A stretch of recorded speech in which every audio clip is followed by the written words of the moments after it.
So what 2Africa is bringing and the state government is supporting and facilitating the project is for people to pay for bandwidth, say for instance, 1 terabyte. And that 1 terabyte will save you without glitches. Technically, they can have value for that 1 terabyte. It's good to empower people with the basic things.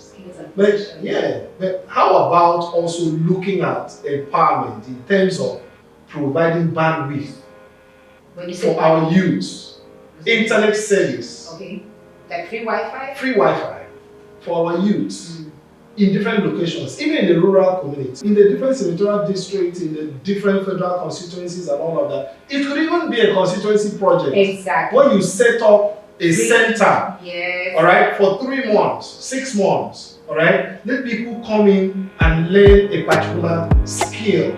Hello, the Golden Era and You podcast is back with another informative episode. My name is Amazing Annabeth Francis. I'm your host, and on this episode, I'm hosting Mr Andy Nkim, personal assistant to the governor on IT security, network, and surveillance system. We are here to discuss the significance of 2Africa Subsea Cable on the Arise agenda. This is going to be very informative and interesting. Stay with us. The Golden Era and You with Amazing Annabeth Francis, tracking the promise and the progress. Mr. Andy, it's such a pleasure to have you join us on the Golden Era and You podcast, because I get so excited when I see young people come on the podcast to speak as players in the administration of Pastor Umoino. It shows that he's a governor that is interested in the younger generation. Welcome to the show. Thank you so much. Let us quickly look at what you do for the government of Akwa Ibom State. I mean, personal assistant to the governor on IT, security, networks, and surveillance systems. That's so huge. So what do you do basically for the Akwa Ibom State government? Okay, thank you, Annabeth. First of all, I would like to thank His Excellency, the Governor, Pastor Umoino, for finding me worthy, to take up that responsibility in the IT department. And in the IT department, we have the Senior Special Assistant to the Governor, Dr. Frank Ibeno, who sits in the helm of the affairs in the department. And of course, I am there. I have 2 other colleagues, Lucy Ekong and Solomon Ayo, in that department. Well, we all know that the governor is very passionate about ICT. That is why in the first place in the Arise agenda, we had set out ICT as part of the blueprint that he wants to look at to digitalize the state. Of course, in the 21st century, if we do not critically look at ICT, why are we talking about projects? Why are we talking about infrastructure? Why are we talking about healthcare? Why are we talking about education? Why are we talking about security? All of that is sitting on ICT. And ICT has a major role to play in harnessing all these sectors. So the government is very passionate about ICT. My role is in IT security, networks, and surveillance systems. Network is about connectivity. Surveillance, of course, cuts around the security of the state. All right. IT security on its own. We are living in an era where there is hacking, there is a lot of internet of course, Internet of Things. Of course, they need security protection. So the governor is very, very deliberate about his appointments. All right. So it's like a designation calling you to work. All right. So that's why I'm here. This is IT, so we have a lot to learn, and of course we are here to learn. And we want to discuss the 2Africa Subsea Cable Landing. Because this has generated a lot of conversation. People are asking, what is this about? How is this going to help? And we know that whatever the governor does is in connection with the Arise agenda. So tell us the significance. Before we go to the significance, what is 2Africa Subsea Cable? Okay, quite interesting. I love this conversation. To be quite specific, on the 14th of May 2020. That was a COVID year. Okay. Where everyone was thinking about survival. A group of companies, about 8 of them, including Meta. Yeah, Facebook that you know. Facebook, yeah. Came up in partnership to form 2Africa. And the objective is to connect 3 continents of Africa, Europe, and Asia. And these 3 continents cut across, there are 33 countries in these 3 continents. And these 33 countries are supposed to benefit from this subsea cable. Okay?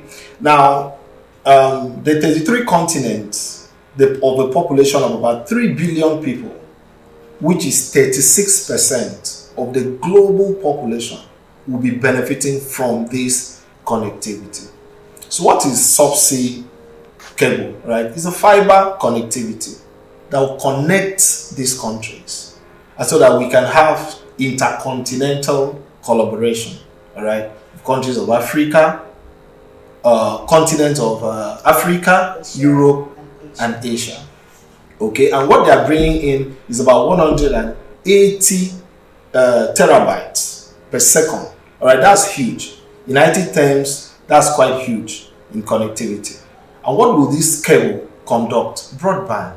All right, everything about ICT, all right, thrive through broadband. All right, so connecting this continent is very, very key, for expansion, all right, for capacity, all right, and in terms of quality, the subsea cable landing is very, very crucial. And talking about Akwa Ibom, how did it come here? All right, we have only 2 states in Nigeria, Lagos and Akwa Ibom. Oh, really? Yeah, Lagos and Akwa Ibom. All right? That's something to be proud of. Yeah, of course. So Lagos already is a hub. So we should, of course. So we should ask questions. Why Akwa Ibom? Why Akwa Ibom? Why not Abuja? Why not Abuja? Why not other states? Yes. With due respect to them, they are doing well in their own right. But why Akwa Ibom? All right, that goes to tell you that there is a future of ICT in Akwa Ibom. When you look at Akwa Ibom, the environment is serene. When you look at Akwa Ibom, there's a lot of coordination. Yes. If you want to think of any state in Nigeria that you can work remotely and without noise, pollution, without any form of chaos, insecurity, it's Akwa Ibom. And take need an environment like Akwa Ibom to thrive. So the 2Africa, which is a conglomerate of 8 partners, global partners, all right, coming together and choosing Lagos and Akwa Ibom for the landing. It's quite significant. And it's a huge project. I must thank the governor for keying into it. And he is a visionary man. Yes. So when it came, when the project, he gave them an enabling environment. And he has told them, all right, in very strong terms, that he will support the project to the latter. So it's a global project. It's not a local project. It's a global project that everyone in Akwa Ibom, so when I say everyone, I'm not just talking about the IT industry. Everyone should jump on. Now we need to discuss everyone, because I want to understand how the 2Africa Subsea cable is going to help amazing body. Okay, now the next question I want to ask: why even a local government area? Why didn't it land in Wheel? Why didn't it land in Akwa Ibom? Why Ibeno? Because initially I thought it's part of the one project, the local government initiative. Okay. So I need to know. Let people who are watching also know why the choice of the local government area. Okay, that's great. Ibeno has Akwa Ibom River. Okay. All right. And when you check the map of the connectivity, it has to pass through Ibeno for the landing. Okay. All right. In terms of depth of the water, all right. In terms of the mapping, because if you are mapping, I would want to come to Amazing Port, for instance. All right. I'm now using Calabar routes. All right. So it doesn't mean that it wouldn't have landed in other, but I mean, in terms of the mapping, all right, the route is supposed to take, Akwa Ibom River was considered the best. So landing there doesn't mean it's ending there. It's going to find its way into the city through docks. All right. Well, if you check the street, you must have noticed, some people digging the ground. You see some yellow cables and all that, green and all that, trying to pass. I mean, those are docks that they are trying to build. Okay. So from there, that's just the landing point of the cable. So this is not a case of the governor politically empowering Ibeno. It's No, because the global partners did their homework, of course, and they found Ibeno local government as the best place to land of course, 2Africa Subsea. Of course, before it will now find its way into the down to the urban local government areas. Okay, that's very interesting. So now let's come back to the Arise agenda. The 2Africa Subsea Cable. What are the economic and social benefits of this project on the Arise agenda of Pastor Moyo? All right, excellent. I mean, that's the anchor of the entire project. I believe you must have heard a couple of times where we talk about smart city. Yes. All right. How do we achieve the concept of the smart city without connectivity? And we are not just talking about the kind of connectivity that has a very high latency. All right. We are talking about the kind of connectivity that will happen low latency so that people can actually communicate. Okay, let me break that down. If you notice, maybe a few years back, okay, when you try to load a particular video, all right, in the internet, and it will be turning. Okay, it buffers, right? It buffers. It keeps rotating. Why is that happening? Because the bandwidth, all right, is low. That's why we talked about 2G, 3G, 4G, and now 4G. I think we have 5G. And 5G, yes, of course. All right. So when you're talking about the economic benefits, all right, smart city, you are going to look at the healthcare, all right. In some developed countries of the world, all right, you can stay in your house and be diagnosed. Yes. Okay. In some cities of the world, all right, once you walk into the hospital, they don't need to ask where is your file. Jesus. All right. This is a very serious issue because I can remember when my grandmother was dying. Okay. We rushed to the hospital. And we had a woman that was literally panting for breath. We were losing her. Yeah. And we were busy looking for her files. So that woman, maybe the hospital would have been able to save her life. Just by clicking. Just by maybe click on the system. Yeah, a social security number, like saying your phone number, 233, and once you log in, all the details, all the health history comes up. We know what we've been treating you with, how to continue from any hospital. That's one of it. Number two, talking about security, in terms of surveillance. Yeah. You see, putting cameras on the streets can curtail crime. Yes. To its barest minimum. Yeah. And these cameras are internet enabled. They come with sensors. Like for instance, where there's even smoke, they can detect smoke. Where there is chaos, it has a sensor that can detect crime. It is programmed. So it's camera. Yes. All right. Talking about street lights, where people beat street lights, accidents, and all of that. All right. It has sensors that can alert. Once you're connected to the internet. Once you're connected to the internet. So how will that happen without connectivity? Connectivity will bring all of that to the fore. Talking about education. Yes. All right. People sit down in some parts, in some remote places, and get their PhD. All right? In real-time learning environment. Not when your lecturer is trying to speak with you and all that. Can you hear us? Are you still there? It's frustrating. Extremely. Okay? And so the 180 terabytes per second fiber cable that 2Africa is connecting these 3 continents of the world, 83 countries, all right, that will save 3 billion people, all right, and it's landing in 46 different locations. It's not just connecting and enabling the ICT sector, the government sector to thrive well, it is making life easy. Do we want to talk about e-governance? Yeah. All right? Where in the civil service, we have a lot of analog administration. Akwa Ibom State have really gone far. We've done well. Yeah, we've done well, but we need to step up our game. Upgrade. All right? So e-governance will work when there is connectivity, and not just anyhow connectivity. All right? It's this kind of quality connectivity that will serve Akwa Ibom State. I feel like a techie, like I'm doing a crash course on IT. This is actually very exciting because when we have a smart city, it makes life very easy. Of course. And now we've talked about the Arise agenda, the impact of the 2Africa Subsea Cable. Now let's take it down to the people. I mean, of course, everything government does is to benefit the people, right? So now, do we need, like I'm talking about individuals, young people like myself who's running an amazing pot, my friend who has a custard producing company. I'm talking about Akwa, the blessing of a bank. Yeah. Do we need any kind of authorization to take advantage of this 2Africa Subsea Cable to help our businesses?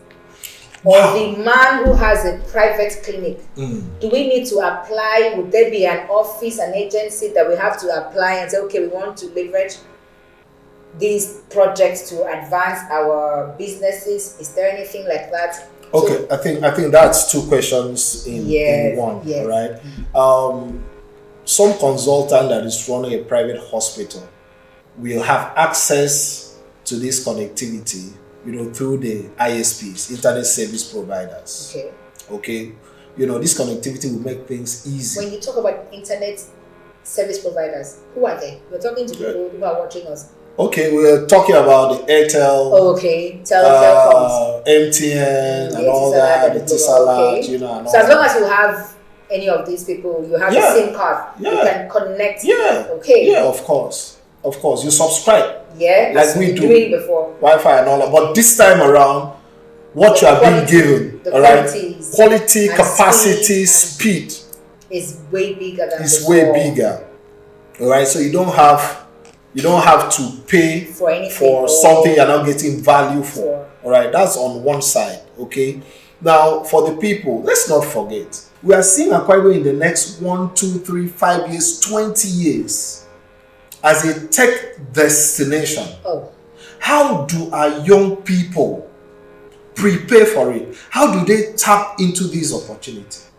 How do they take advantage of the opportunities presented before us? How?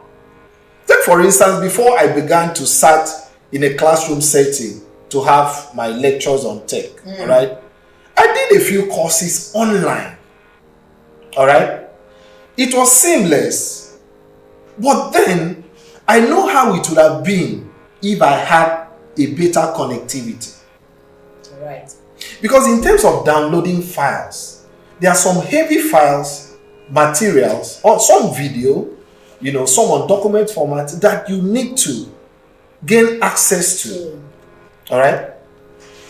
In terms of remote work, there are a lot of people that are making money. Some they're earning in hard currency. All right, while in these states.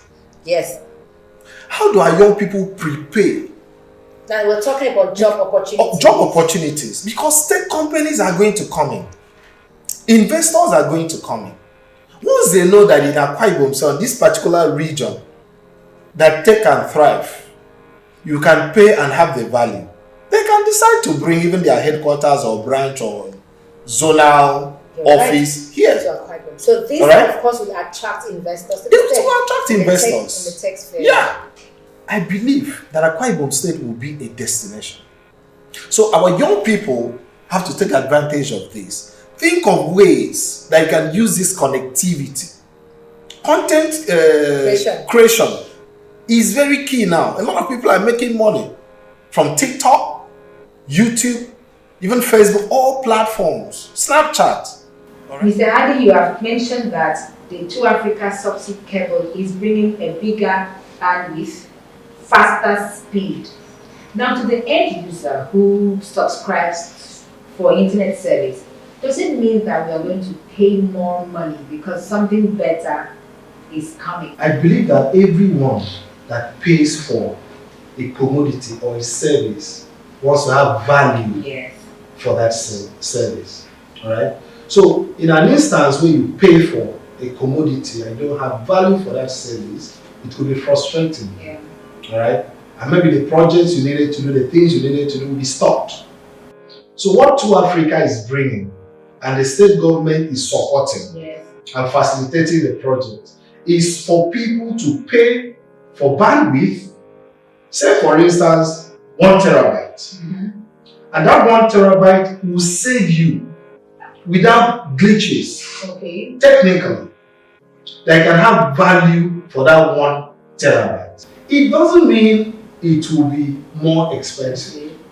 As a matter of fact, when this connectivity comes, other ISPs, internet service providers, may want to come in and there will be competition. Okay. And so the price, or may crash. Okay? So if you are paying for it, you should be able to have the value for it. If you are downloading a file, if you are watching a movie on Netflix, if you are taking a course, or you're trying to upload, all right, you will have it at the quickest, fastest possible time. And don't forget, time is money. So the time you are wasting trying to download a file and all of that, is still taking that bandwidth. You have told us that the government plans to digitalize Akwa Ibom State with the smart city, and now we have 2Africa Subsea cable in Akwa Ibom. Of course, we know that internet service costs money. The woman in a Panadol market, the woman in the rural city, can they afford internet service? Can they pay for it? Or are there plans like government to subsidize the internet service for the people of Akwa Ibom so they can actually take advantage of the smart city and help themselves? I mentioned before that the government provides an enabling environment and they provide opportunities also for things to thrive. So maybe we can come from this angle because from time to time as state people need to think out of the box. Yes. Okay? So how about we considering some of our politicians? Okay? In terms of empowerment, it's good to give rappers to the women. It's good to give rice. Why rice is very expensive now and all that. It's good to empower people with the basic things. But how about also looking at empowerment in terms of providing bandwidth for our youth, internet service. Okay, like free Wi-Fi? Free Wi-Fi for our youth in different locations, even in the rural communities, in the different senatorial districts, in the different federal constituencies and all of that. It could even be a constituency project. Exactly. When you set up a center, all right, for 3 months, 6 months, all right, let people come in and learn a particular skill, all right. Still a woman that is selling fish, all right, or a boy that is doing little business in the village and all that. Some of these contents drive tourism. Yes. So if they stay in the village and they have access to free internet, they can upload whatever they are doing. And also sell their market, of course, as it's being said. Sell their market. And the people that need to leverage on that, all right, to get resources, from the internet. I've learned so much of you, so I think we should pay this day. For personally making me a techie in less than 30 minutes. Yeah, absolutely. Okay, this is a very interesting, exciting, and informative session we're having with Mr. Andy Nkim, personal assistant to the governor on IT security, network, and surveillance systems. Having worked with Pastor Mono, this is your parting shot, actually. Having worked with Pastor Mono for about 9 months now, what do you want to tell the people of Akwa Ibom about the man you have come to experience? All right, that's great. Well, I'd like to start from when the event of the landing happened. All right, he made a profound statement that the youth should take advantage of that project. And I know maybe some people thought it was a political project or statement. But no. If you are going to have that kind of connectivity, please, I urge the youth, especially my gender, right? To please take advantage of this by number one, there are free online courses, whether in tech, in business, in different courses that you can think of in different fields. In Udemy, we have in Coursera, Allison, and other platforms that you don't even need to pay. You start some free courses that you can sit down. If you have a laptop, sometimes people take the pains of using the phone without planning and preparing for a laptop. Learn. You can finish those courses, some in 3 weeks, some in 4 weeks, some in 3 months, depending. You build yourself. Alright? So our young people should see beyond just using this network to chat, watch comedy, and all of that. And there's a lot more. Alright? If you look at most of these things that we have talked about, security, education, and all of that, there are opportunities. Think of one. Look at one where you can help. Because some of these business people, they are too busy with their business. If you go on with an app or an idea and all of it, will work. Because why do we have business? Businesses are solving problems. Yeah. So you can also be a partner in solving the problem. Yeah. Anyhow you can. So for my governor, I tell you the truth with all sincerity. Alright? One thing that I really love about this man, Pastor Mo Bassi, is his attention to details and ensuring that things are not just done right, they are done in a way that should be done. And on time. And on time. I've never seen a man that visits the project sites once project starts than one at that level. Alright? Totally committed to it. Committed to it. You know, we can be driving, heading to one or maybe coming back from a patch, and it was not part of the schedule. He said, hey, pull over, stop. I need to look at this project. And sometimes when we arrive there, the workers, thank God they know him. They're always there. So that's why I'm too sure that anything he commits himself to do, he will watch it, look at it, sit on it, ask questions to the latter until it is done and done well. He is a very diligent man, committed. Sometimes after a whole day and by 7 p.m. you think everyone should return home. He's going to the office. Alright? He's dedicated. And above all, he is disciplined. Mr. Andy, it's been an amazing time on this episode of the Golden Era, and you have been you are such an amazing guest, and we had a lot of fun while learning with you. That is where we draw the curtains for this episode of the Golden Era and you. Remember to like our social media handles and follow us, subscribe. Drop your thoughts on all the episodes we have and help us share this, because we need people to know what the governor of Akwa Ibom State, Pastor Mo Bassi, is doing and how they can take advantage of these people-oriented projects, policies, and initiatives. My name is Amazing and Francis. I am your host, and I'll be back next week.